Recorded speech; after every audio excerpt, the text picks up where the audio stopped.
Hi అండి, అందరికీ నమస్తే. 'Ravan versus Sita' part 48 story చూద్దామండి. నిన్ను కాపాడుకోవడానికి, అలాగే అన్నయ్యని సేవ్ చేస్తావని నువ్వు నా కొడుకుగా ఈ ప్రపంచానికి తెలియపరచలేదు. అంతే, తప్పనిస్తే నా రక్తం నీలోనే ప్రవహిస్తుంది. అలాంటిది నువ్వు నా కొడుకు కాదన్నంత మాత్రాన కాకుండా పోతావా అంటూ కొడుకులతో మాట్లాడతారు భరత్ వాళ్ళ తండ్రి గారు. అయినా డాడీ, అసలు నాకు అర్థం కావట్లేదు. అసలు తిరిగి వచ్చింది రావణా అన్న సందేహం నా మదిని తలిచివేస్తుంది.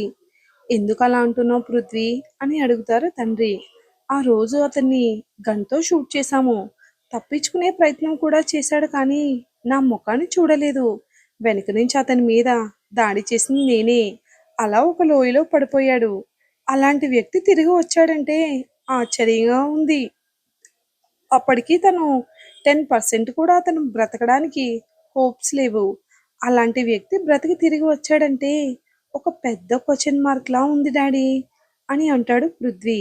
సీతకు మన విషయాలు తెలిసిపోయి తనే కావాలని ఈ నాటకం ఆడిస్తుందా అర్థం కావడం లేదు ఇంతవరకు. ప్రతి ఒక్క అమ్మాయిని చూసిన తర్వాత కలగని ఫీలింగ్ సీతను చూస్తే కలుగుతుంది డాడీ నాకు. నిజంగా తనని పెళ్లి చేసుకోవాలి అనుకున్నాను. నా మనసులో ఏ అమ్మాయికి చోట్లేదు. అలాంటిది సీతకిచ్చాను. తన కోసం ఎన్ని అబద్ధాలాడాను, ఎంత మోసం చేశాను, నా క్యారెక్టర్ని చంపుకున్నాను. డాక్టర్ కావాలంటే నాకు అస్సలు ఇష్టం లేదు. అలాంటిది నీ బలవంతం మీద డాక్టర్ చేశారు నన్ను. కానీ జాబ్ చేయాలి అంటే ఇష్టం లేదు. ఎప్పుడైతే ఆ సీతను చూశానో అప్పుడే ఫిక్స్ అయ్యాను డాడీ. అదే హాస్పిటల్లో జాబ్ చేయాలి, ఎలాగైనా ఆ అమ్మాయితో పరిచయం పెంచుకోవాలి అని, తనని పెళ్లి చేసుకోవాలని. అలాంటిది తన క్యారెక్టర్ నాకు చాలా నచ్చింది. అక్కడ నేను చూస్తే చాలు, నేను మాట్లాడితే చాలు, నాతో పాటు వచ్చేయడానికి ఎంతమంది అమ్మాయిలు సిద్ధంగా ఉన్నారు, కానీ నేను మాత్రం సీత నెక్ చూస్తూ ఉండేవాణ్ణి. తన సంథింగ్ ఈజ్ డిఫరెంట్. మాట్లాడితే మాట్లాడుతుంది. తనతో ఒక్క మాట మాట్లాడాలంటే తన చుట్టూ తిరగాలి. అలాంటి అమ్మాయి ఎలాగైనా నా సొంతం చేసుకోవాలి అన్న నా కల కలగానే మిగిలిపోయినందుకు చాలా బాధగా ఉంది అని అంటాడు పృథ్వీ. డాడీ అంటూ బాధపడతాడు పృథ్వీ. బాధపడకు పృథ్వీ, నువ్వు అనుకున్నదే జరిగేలా నేను చేస్తాను. నా కొడుకు కోరుకున్న అమ్మాయిని తిరిగి తీసుకొచ్చి తన సొంతం చేయలేనా? తప్పకుండా చేస్తానని వాళ్ళ నాన్నగారు మాట ఇస్తూ ఉంటారు పృథ్వీకి. అప్పుడే వస్తాడు భరత్ కూడా. మీకున్న సందేహమే నాకు మొదలైంది. ఆ రోజు గుడిలో మనల్ని చూసిన తర్వాత రావణ్ ఫేస్లో ఎలాంటి రియాక్షన్ కనిపించలేదు. నార్మల్గా అతను మనల్ని చూస్తే అవమానించలే మాట్లాడతాడు. అలాంటి తను చూసిన చూపులో కూడా సీరియస్నెస్ లేదు. నా మనసులో కూడా అదే సందేహం. తను రావణ్ కాదు అని నాకు పదే పదే అనిపిస్తుంది డాడీ అని భరత్ అంటాడు. ఏమైనా సరే వాణ్ణి తప్పించే ప్రయత్నం చేయాలి. వాణ్ణి చంపే వరకు నిద్రపోకూడదు. వాడు అనేవాడు మనకి అడ్డు లేకుండా ఉంటే మనం అనుకున్నది సక్సెస్గా జరుగుతుంది. నీ కోరిక తీరుతుంది. అలాగే నెంబర్ 1 పొజిషన్కి రావాలి అన్న నా కల కూడా త్వరగా నెరవేరుతుంది అని అంటాడు భరత్. ఎలాగో ఎంగేజ్మెంట్ డేట్ కూడా దగ్గర పడుతుంది. తొందరగా పెళ్లి చేసుకుంటే అభివృద్ధి పరచడానికి కొత్త బిజినెస్ స్టార్ట్ చేస్తాను అని భరత్ గర్వంగా చెప్తూ ఉంటాడు. సూపర్ అన్నయ్య, అప్పుడు నీకేం కావాలో నువ్వు తీసుకుని వచ్చు అని అంటాడు భరత్. నేను చెప్పాను కదన్నయ్య, నాకు కావాల్సింది ఒకటే, తను మాత్రమే నాకు సొంతం కావాలని చెప్తాడు పృథ్వీ. తప్పకుండా నీ కోరిక నెరవేరుస్తానని భరత్ కూడా తనకి హామీ ఇస్తాడు. ఇక్కడ సీత మాత్రం కౌశిక్ పంపించిన వర్క్ చేస్తూ కనిపిస్తుంది. ఏంటి అలా కూర్చున్న వైపు చూస్తూ ఉండడం కంటే నువ్వు కూడా వర్క్ చేయొచ్చు కదా అని అంటుంది సీత. ఉండండి మేడం, ఎప్పుడు చూడు వర్క్ అంటూ బుర్ర తినేస్తారు మీరు. ఇన్ని బజ్జీలు తిన్న తర్వాత కాసేపు రెస్ట్ తీసుకోవాలి, అంతేకాని వర్క్ చేస్తూ నేను కూర్చోలేను బాబు అని అంటాడు రావణ్. నీకు కూర్చోవడానికి ఉండడానికి డబ్బులు ఇస్తున్నామా మేము? అయ్యో, నా చేతిలో దొరికిపోయింది మీరు. ఇప్పుడు నేను చెప్పినట్టు మీరు చెయ్యాలి. నాకు డబ్బులు మీరు ఊరికినే ఇవ్వట్లేదు మేడం, అది గుర్తించుకోండి సీత గారు అని అంటాడు రావణ్. అదే మాట పట్టుకుని ఉంటావా నువ్వు? అయ్యో! అలా అంటారేంటి? దొరక్క దొరక్క దొంగలు ఒక్కసారి దొరుకుతారు. అలాంటి దొంగలు దొరికినప్పుడు మనం వాడుకోవాలి అంతే. తప్పనిస్తే సపోర్ట్ చేయకూడదు మేడం. నీతో మాట్లాడాను చూడు, నన్ను నేను కొట్టుకోవాలి అని అంటుంది సీత. అయ్యో! అసలే మీరు చాలా అందంగా ఉంటారు. దానికి తోడు మిమ్మల్ని మీరే కొట్టుకుంటే కమిలిపోతుందండి మీ చర్మం అని అంటాడు. రావణ్, ఇలాంటి మాటలు మాట్లాడాలి. అమ్మాయిల్ని ఫ్లాట్ చేయడంలో ఫస్ట్ ఉంటావు నువ్వు. ఇది మరీ బాగుంది సీత గారు. నన్ను ఏదో మీరు దగ్గరుండి చూసినట్టు. అయినా సరే ఈ మాట మాత్రం ఒప్పుకోవాలి. నా గర్ల్ ఫ్రెండ్ కూడా పదే పదే ఈ మాట చెప్తుంది. నా వైపు చూసి తనతో మాట్లాడినంతసేపు ఎక్కడ దిష్టి పెట్టేస్తుందో అన్నంత కొరుకు తినేలా మరీ చూస్తుంది. మొదలు పెట్టాడు అని మనసులో అనుకుంటుంది సీత. మీకు తెలుసా, నేనెప్పుడూ తన కోసం ఎదురు చూడలేదు. తనే నా కోసం ఎదురు చూస్తూ ఉంటుంది. నా కళ్ళల్లోకి కళ్ళు పెట్టి చూస్తుంది అని చెప్తూ ఉంటాడు రావణ్. అబ్బా అంటూ చెవులు మూసుకునే ప్రయత్నం చేస్తుంది సీతగా. అమ్మగారు, భోజనానికి రండి అంటూ పనమ్మాయి వచ్చి పిలవడంతో, ఆగండి సీతగారు, నేను మాట్లాడుతున్నాను కదా, నాకు చాలా ఆకలిగా ఉంది బాబు అంటూ సిస్టమ్ క్లోజ్ చేసి త్వర త్వరగా కిందకి వెళ్ళిపోతుంది సీత. నవ్వుకుంటూ తను వెనకే వెళ్తాడు రావణ్. అలా భోజనం చేసిన తర్వాత రావణ్ మాత్రం పడుకుంటాడు. ఏంటి సీత గారు, మీ అడ్డుతెర ఇంకా వేయలేదు? వేస్తే నేను పడుకుంటాను. నాకెప్పుడు వేయాలో నాకు తెలుసు. నువ్వు పడుకుంటే నేను పడుకుంటాను అని చెప్తుంది సీత. ఇది మరీ బాగుందండి. నేను ముందే చెప్పాను మీకు, నాకు సరిగా నిద్ర పట్టట్లేదండి అని. కాస్త నాకేమైనా ప్రొవైడ్ కదా చెయ్యొచ్చు. తాగకుండా ఉండేసరికి నాలుక చప్పబడిపోయింది అసలే. నీతో జాగ్రత్తగా ఉండాలంటే అలాంటిది నేనే నీకు డ్రింక్ తీసుకుని వచ్చి నీకు ఇచ్చానంటే ఇంకేమైనా ఉందా? నార్మల్గానే మాట్లాడుతూ ఉంటావు, ఇక తాగితే ఏం మాట్లాడతాడు అంటూ ఆలోచిస్తుంది సీత. ఏంటండి, మీరేమనుకుంటున్నారో నాకు తెలుసులేండి. నార్మల్గానే నా మీద నీకు నమ్మకం లేదు, ఇంకా డ్రింక్ చేస్తే ఎలా బిహేవ్ చేస్తాడో అని కదా అని అంటాడు రావణ్. అయ్యో! ఇక్కడ శ్రీరామచంద్రుడండి, ఏక పతివ్రతుడు. అలాంటిది నన్ను అనుమానిస్తే కళ్ళు పోతాయి మీకు. ఆ మాట నేను చెప్పాలి మిస్టర్, నువ్వు కాదు. అయినా సీత గారు, మిమ్మల్ని ఒక విషయం అడగాలనుకుంటున్నాను. మీకెవరెవరు శత్రువులున్నారో కాస్త నీకు లిస్టు చూపిస్తే బాగుంటుందేమో అని అంటాడు రావణ్. ఎప్పుడైనా వాళ్ళు ఎదురుపడినప్పుడు మనం ఎలా రియాక్ట్ అవ్వాలో తెలుసుకుంటాను. అయినా నాకొక సందేహం. ఈ పృథ్వీ అదే టెంపుల్లో ఎందుకు కనిపించాడు? మనల్ని చూసి ఎందుకంత తడబడ్డాడు? అందులో కూడా వెనక్కి వెళ్ళే ప్రయత్నం చేశాడు. నానమ్మగారు అతన్ని పలకరించడంతో మొహమాటంగా మనతో మాట్లాడాలి కాబట్టి మాట్లాడాడు. నాకెందుకో సందేహంగా ఉంది అని అంటాడు రావణ్. మీకు సందేహంగా అనిపించడం లేదు అని రావణ్ పృథ్వీ టాపిక్ తీసుకొచ్చిన తర్వాత అప్పుడు ఆలోచిస్తుంది సీత. నార్మల్గా అయితే తనకి సందేహం వచ్చింది కానీ క్యాజువల్గా తీసుకుని వదిలేసింది. బై మిస్టేక్ వాళ్ళలాగే పృథ్వీ కూడా అక్కడికి వచ్చి ఉండొచ్చు కదా అని అనుకుంది. కానీ ఇప్పుడు రావణ్ చెప్పడంతో తనకు కూడా సందేహం మొదలైంది. సీత కూడా పృథ్వీ గురించి ఇంకా తెలుసుకునే ప్రయత్నం చేస్తుందా? పృథ్వీ వాళ్ళ ప్రయత్నాలు ఎంతవరకు వెళ్తాయి అది కూడా చూద్దామండి. అప్పటి వరకు తను క్యాజువల్గా వచ్చి ఉంటాడు అని అనుకుంది కానీ ఎప్పుడైతే రావణ్ చెప్పాడో తన మనసులో కూడా ఒక అనుమాన బీజం నాటుకుని అయింది. నిజంగానే పృథ్వీ గురించి తెలుసుకోవాలి అని అనుకుంటుంది కానీ అది తన వల్ల కాదు కాబట్టి తనకి ఎవరో ఒకరు సపోర్ట్ కంపల్సరీ ఉండాలి. నువ్వు చెప్పింది ఆలోచిస్తే నిజమే అనిపిస్తుంది కానీ తన గురించి పూర్తిగా తెలుసుకోవాలంటే నా వల్ల కాదు. నువ్వు కూడా నాకు ఏమైనా సహాయం చేస్తావా అని రాఘవ వైపు చూసి అడుగుతుంది సీత. భలేవారే మేడం మీరు, అవసరమైతే చాలు. ఏం మర్యాదగా మాట్లాడుతున్నారు. అదే వద్దనుకుంటే చాలు, అదే మీ మర్యాద మీ నుంచి పోతుంది. హలో మిస్టర్, నీకు నేను రెస్పెక్ట్ ఇస్తూనే మాట్లాడుతున్నాను.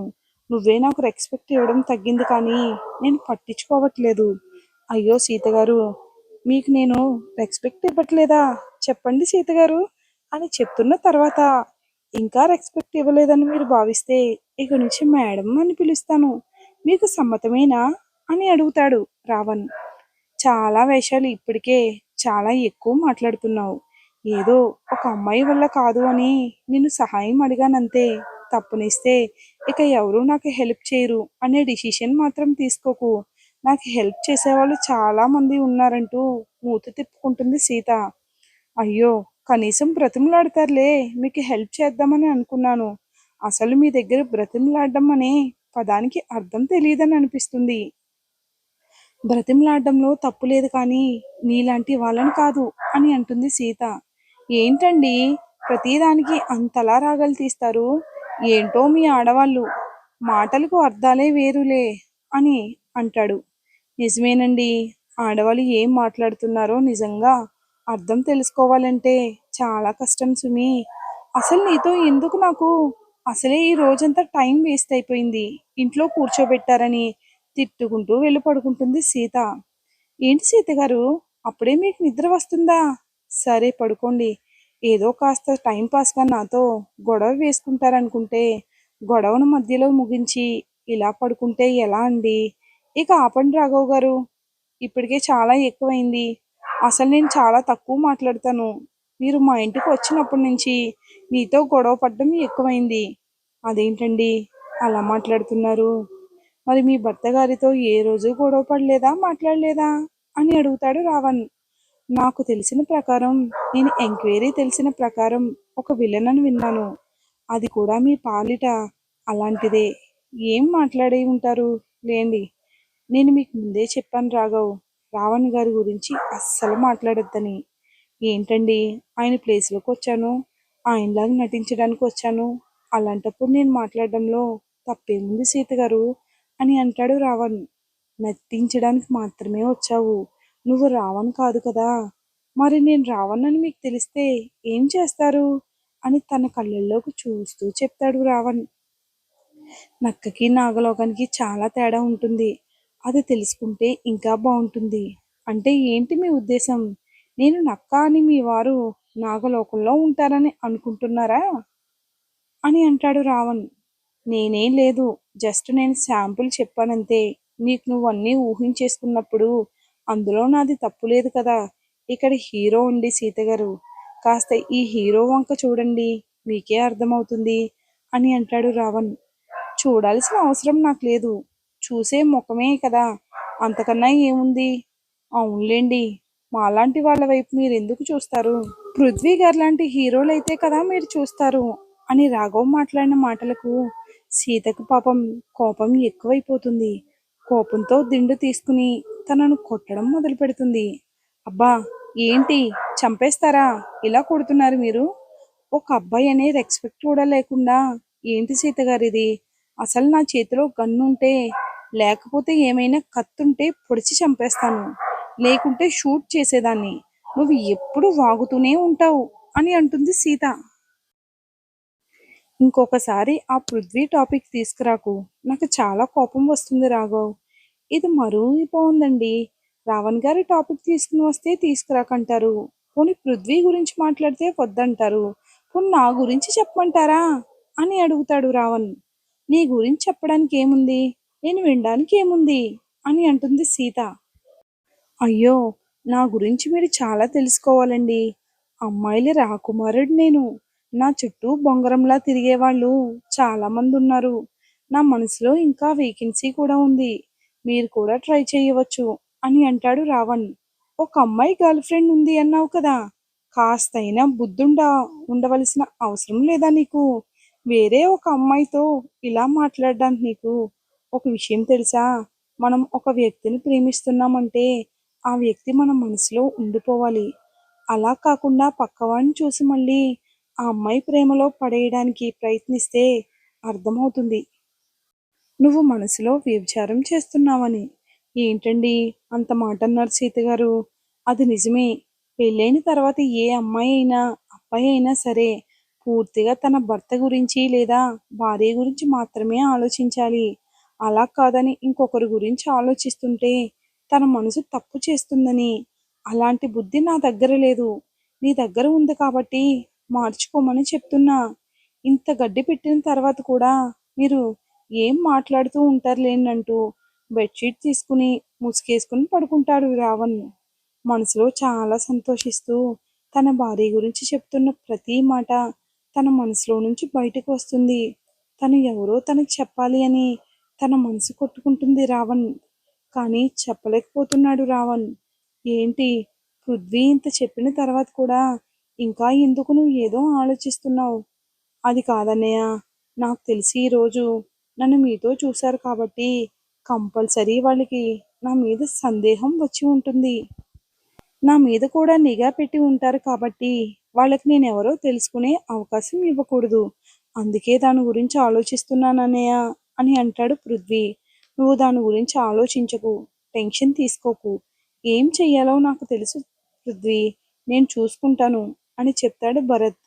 అయినా ఇక్కడే మీతో పాటు ఉంటే అనుమానం పెరిగిపోతుంది. అందుకే రేపు నేను వెళ్ళిపోతాను. ఎంగేజ్మెంట్ రోజు వస్తాను. అలాగే పెళ్ళప్పుడు మాత్రమే వస్తాను. అంకుల్ ఉన్నారు కదా, ఆయనతో జాగ్రత్తగా నేను ఎవరో ఆయనకు తెలిసిపోతుంది కాబట్టి మళ్ళీ ఆయన నా విషయం బయటకు తీసుకురాకూడదన్నయ్య. నువ్వు వరీ అవ్వకు. ఆయన నోరు ఎలా మూయించాలో నాకు బాగా తెలుసు.